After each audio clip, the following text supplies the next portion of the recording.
And so we have 26, which is called Goi, Gai, Goi, Guz, or Kur, and it's the slant. It's the now man tries, if man is upright or not upright. Well, no one can be all totally upright. The only one who's totally upright is wholly upright is Jehovah. Everyone else slants from there. Everyone else guides from there. We're all guys. None of us are perfect. Only Jehovah is the all-perfect. And so 26 has to do with that. And 27, which is the next number, at the next pulse of 23, of the same two, 27 represents then well, we can count it here, 25, 26, 27, so it's the synthesis of all the measures, and it's the integration of all the different types of righteousness that there are. And we say different types of righteousness because there are different focuses as to what is righteous and what isn't righteous. And we know, for example, that something is righteous to do at a certain time in a certain place, but then in another time and place it's not righteous to do. And so there is some relativity, and yet at the same time there's also some absolutes.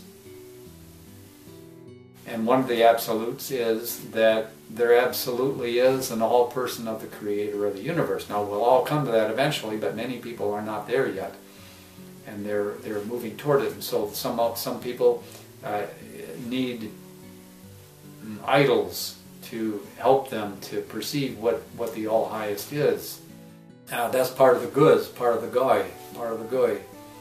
There are others who just totally, as we know, deny that there is a Creator, and that's okay. For now, they are where they are, and we say it's okay. Well, that's their home. That's where they are right now in their progression. But ultimately, they too will perceive the all-person, the Creator. He's an absolute. Even as darkness, all darkness is an absolute. And yet there's relative degrees of light and darkness, as we know. And so when we think about the 27, which is the pyramid or the serguz, now ser means four, that's the Panic word for four-sided or four triangles. The guz was 26, recall, or the guy, and so it's four slants together essentially and pointing, but they all point to the center. They point to the center shaft, who is Jehovah the I Am, the all-person, the all-light, and the master of all light, the all-highest, and encompasser of everything. And 27, then compared to, now we can go back and compare it as we did, but we mentioned then that 27 is the integration of the different types of tuai, of righteousness that there are. It's all integrated in the serguz, in the pyramid, the four-sided pyramid. And these four sides point to the good directions. But they need not, because it could be that we're having the corners point to the good directions as well. So because that's another possibility that Jehovah gave in His creation. But the whole purpose of that, we can find out the purpose. Recall the easy way to find out its aim or its purpose, what it's moving toward, is by adding the two numbers together. 2 plus 7, 27 is 9. So its purpose is sort of the sustainment of the good. And recall that this is essentially the same as dividing by 9. How many 9s are there? And looking at the remainder to see where the purpose is, where the movement is towards. And when we divide 27 by 9, we find out that there's 3 groups of 9 within 27 with a remainder of 0.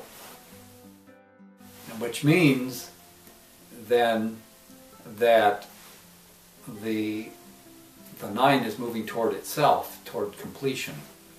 in 27, in the sustaining of the good and the integration of all the righteousness for the purpose of sustaining the good.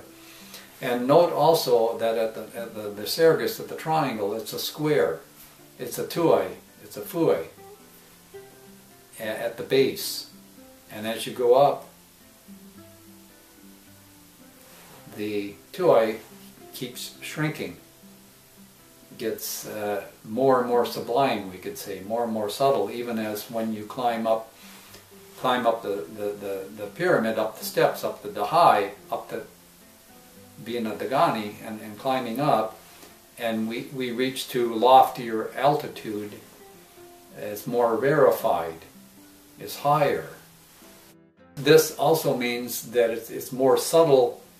The righteousness is more subtle, and yet it encompasses all that which is outward toward it, or down below it, which extends down toward the good directions. This row of synthesis has to do with measuring the results of the subjective, of what man has done with the subjective, because man is the objective row. And what has he done with this subjective row up here? What has he done objectively? What does he do? Because man is essentially experiencing these first 11 pulses. He's experiencing them in his own life. And so for him, that's his subjective row, the second row where Gan is. And those 11 pulses, 12 through 22, are his experience of the subjective 1 through 11 pulses. This third row of those pulses is the objective view of man going through those pulses, as it were. And so we're given tools to measure these, to measure those. We're given the ability, the capacity, the talent. We may have to develop it, but we have it within us to perceive how to measure where we are, how we're dealing with reality as we move through the steps and as we progress in life. And are we in ascension or are we in declension? And what is it that's being fulfilled, and how are we fulfilling it? And so with number 28, which is the Gao, we can measure whether a person is in ascension or declension. That's the inner meaning of Gao. Yes, we have the Gao on the outer, an outer meaning which is essentially the same two with a plumb line, and we can tell whether something is upright or not. And we can see by having a scale down here, we can see by how much it swings, how far off it is from upright. And so we have another measuring tool, but we can measure inwardly. We can measure a person's uprightness, and we can see how far our distance they are from upright. But we can also tell whether something is straight or it's curved through using that same instrument, the 28, the Gao.